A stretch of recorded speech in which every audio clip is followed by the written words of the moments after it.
A dull axe struck not once but twice, yet Mary, Queen of Scots, clung to life, her blood pooling on a scaffold as a horrified crowd gasped in silence. For 19 long years she endured cold prisons, betrayed by her cousin Elizabeth I, her royal dreams drowned in a tide of treachery and deceit. How did this radiant queen, once the jewel of French courts, meet an end so gruesome it chilled even her fiercest foes?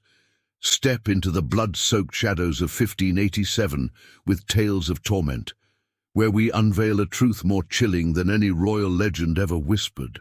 The scaffold calls, its secrets drenched in dread and horror. Dare you listen? In the bitter winter of 1542, a star blazed into a world of chaos. Mary Stuart, crowned Queen of Scotland at a mere 6 days old, was destined to shine as a Catholic beacon in a Protestant storm. Her mother, Mary of Guise, cradled her infant queen in Linlithgow Palace, whispering prayers for a child born to rule. At 5, Mary sailed across stormy seas to France, a land of gilded halls and velvet dreams. Raised in the court of King Henry II, she blossomed into a vision of grace, her auburn hair cascading like fire, her emerald eyes piercing the hearts of kings. She learned to dance with princes, to charm ambassadors, to wield her beauty like a sword. At 15, in 1558, she wed the French Dauphin, Francis, a frail boy who adored her fiercely. Their union promised to bind Scotland and France, a Catholic empire, to rival England's Protestant crown. But fate turned cruel.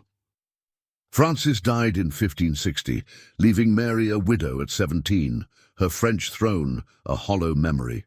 In 1561, at 18, she sailed back to Scotland, stepping onto a rugged shore where Protestant lords ruled with iron fists. Her Catholic faith was a spark in a powder keg, her crown a target for nobles who spat at her papist ways.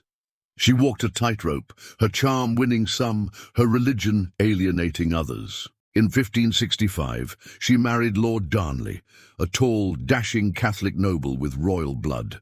Their union promised peace, but Darnley's jealousy and drunken rages poisoned it. He swaggered through Edinburgh, demanding power, mocking Mary's rule.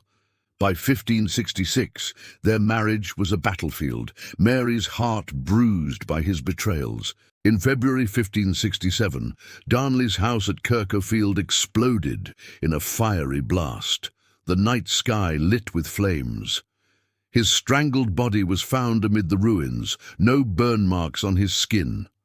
Whispers swirled through Scotland's alleys, branding Mary a murderess, a scheming adulteress who plotted with her lover, the Earl of Bothwell. The truth remains shrouded, but the scandal shattered her reign.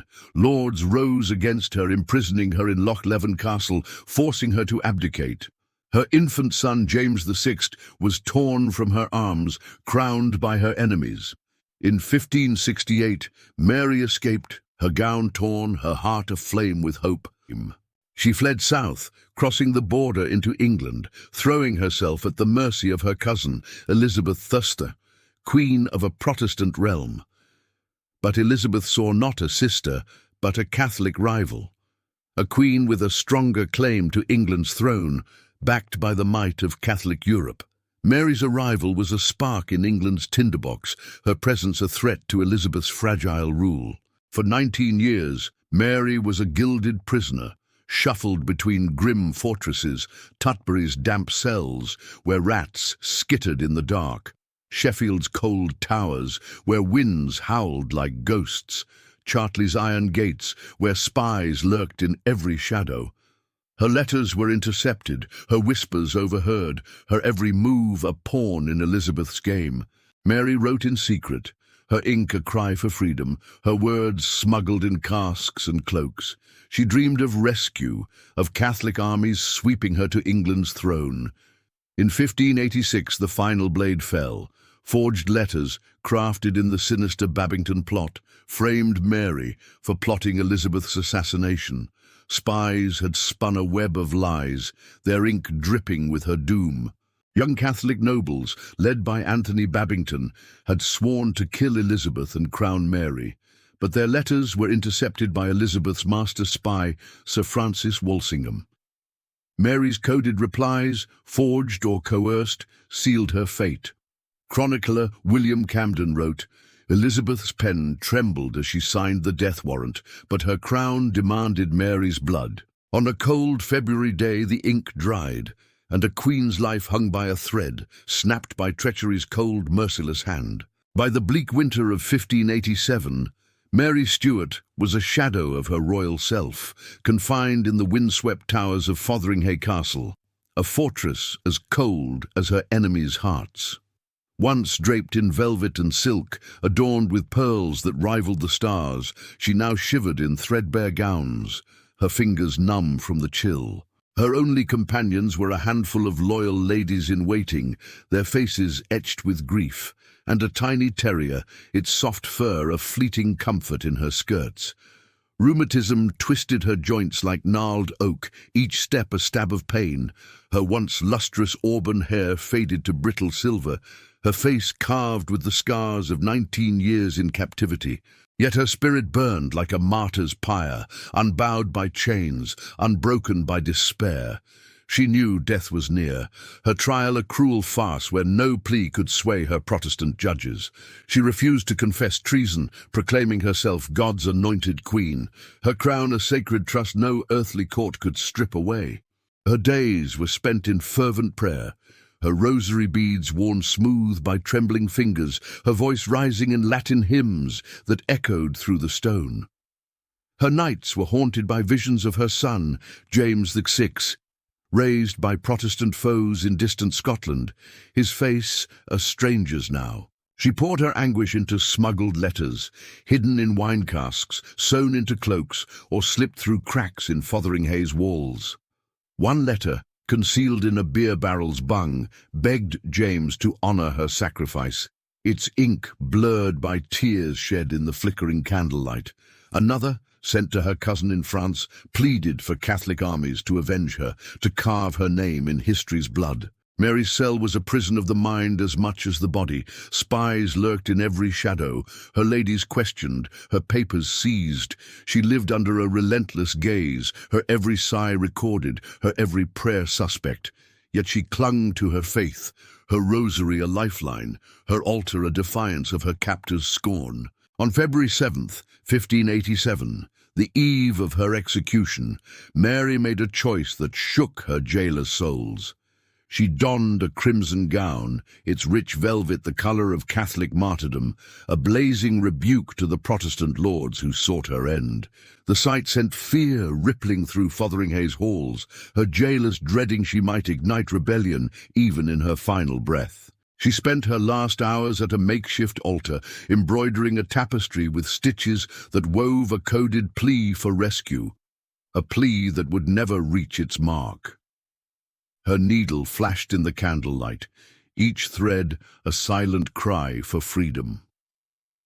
As midnight tolled, she knelt, her terrier whimpering at her side, its eyes wide with fear.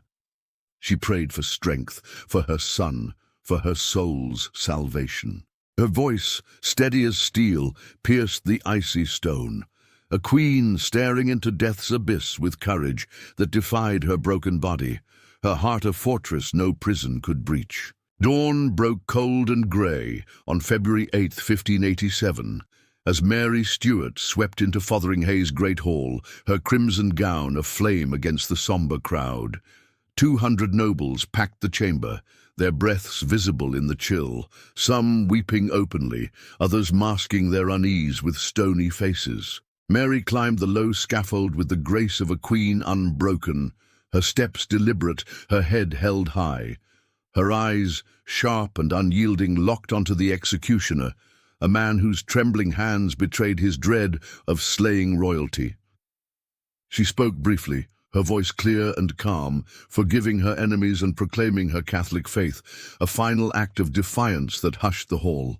Blindfolded with a white cloth edged in gold, she knelt, her lips murmuring Latin prayers, her neck bared to the block with a dignity that shamed her foes. The axe, blunt and poorly honed, was no instrument of mercy. The executioner, sweating despite the cold, raised it high, his aim faltering under the weight of his task. The first blow struck her skull, not her neck, wrenching a groan of agony that pierced the silence like a blade. Blood sprayed across the scaffold, her body twitching in torment as the crowd gasped, some turning away, others frozen in horror. The second strike, clumsy but final, severed her neck, her head rolling free into the straw, lips still moving as if pleading with God for salvation. The executioner, hands slick with blood, lifted her head to cry, "God save the Queen." But her wig slipped, revealing silver hair matted with sweat, a stark testament to 19 years of suffering beneath her royal facade. A scream tore through the hall, not from Mary but from the crowd, as her tiny terrier burst from her skirts, drenched in her blood, its anguished howls a dirge that shattered every heart. The dog clung to her lifeless gown, snapping at hands that tried to tear it away, its cries echoing long after the crowd dispersed. Mary's body was stripped of its crimson glory, her clothes burned to prevent Catholic veneration. Her flesh was reduced to ash in a roaring pyre, Elizabeth's orders clear. No relics for rebels to rally around. Yet her heart, smuggled by loyal hands hidden in the chaos, defied the flames, a secret ember of her defiance carried to Catholic altars. Her executioner, shaken by his botched task, fled the hall, his payment cursed by the blood on his hands. A chronicler, trembling as he wrote, scrawled, "Her blood painted the floor, yet her spirit soared beyond the scaffold's reach." Elizabeth sought to extinguish Mary's flame, but her death kindled a Catholic inferno that burned across centuries. Her son, James VI of Scotland, ascended as James I of England in 1603, uniting two crowns in a triumph Mary could only dream of. Her crimson gown became a martyr's banner, her name a rallying cry for Catholic rebels from the taverns of Paris to the cathedrals of Madrid. Statues rose in her honor, shrines whispered her prayers, defying Elizabeth's edict to erase her from history's page. Pilgrims knelt at altars, hiding her smuggled relics, their faith fueled by her sacrifice. Mary's execution echoes the cold calculus of modern political slayings, where power cloaks injustice in law's hollow shell. As a woman and Catholic, she faced a double blade, her gender a crime in a man's world, her faith a threat to a Protestant throne. Her blood-soaked end warns us that power's blade spares no one, not even those anointed by God, their glory snuffed out by betrayal's ruthless hand. Her story lingers, a haunting reminder that truth bends to the victor's will, yet defiance endures in the ashes. Mary, Queen of Scots' execution was more than a beheading. It was a brutal silencing of a royal rival, carved in treachery and drenched in blood. Her crimson gown, her unbowed heart, her terrier's anguished cry, they haunt history's corridors, a testament to power's fleeting shadow and defiance's eternal flame. From the glittering courts of France to the blood-stained scaffold of Fotheringhay, Mary's life was a tapestry of glory and torment. Her death, a warning that even queens fall to betrayal's blade. Her legacy lives in her son's crown, in Catholic altars, in the whispers of those who dare to defy. Crave more chilling tales? Subscribe to Tales of Torment and plunge into our next video about Vlad the Impaler's gruesome demise, where blood and betrayal paint a darker canvas. Don't let these dark secrets slip through your fingers. Was Mary a traitor plotting Elizabeth's death, or a martyr sacrificed for her faith? Share your thoughts in the comments below and let the shadows speak.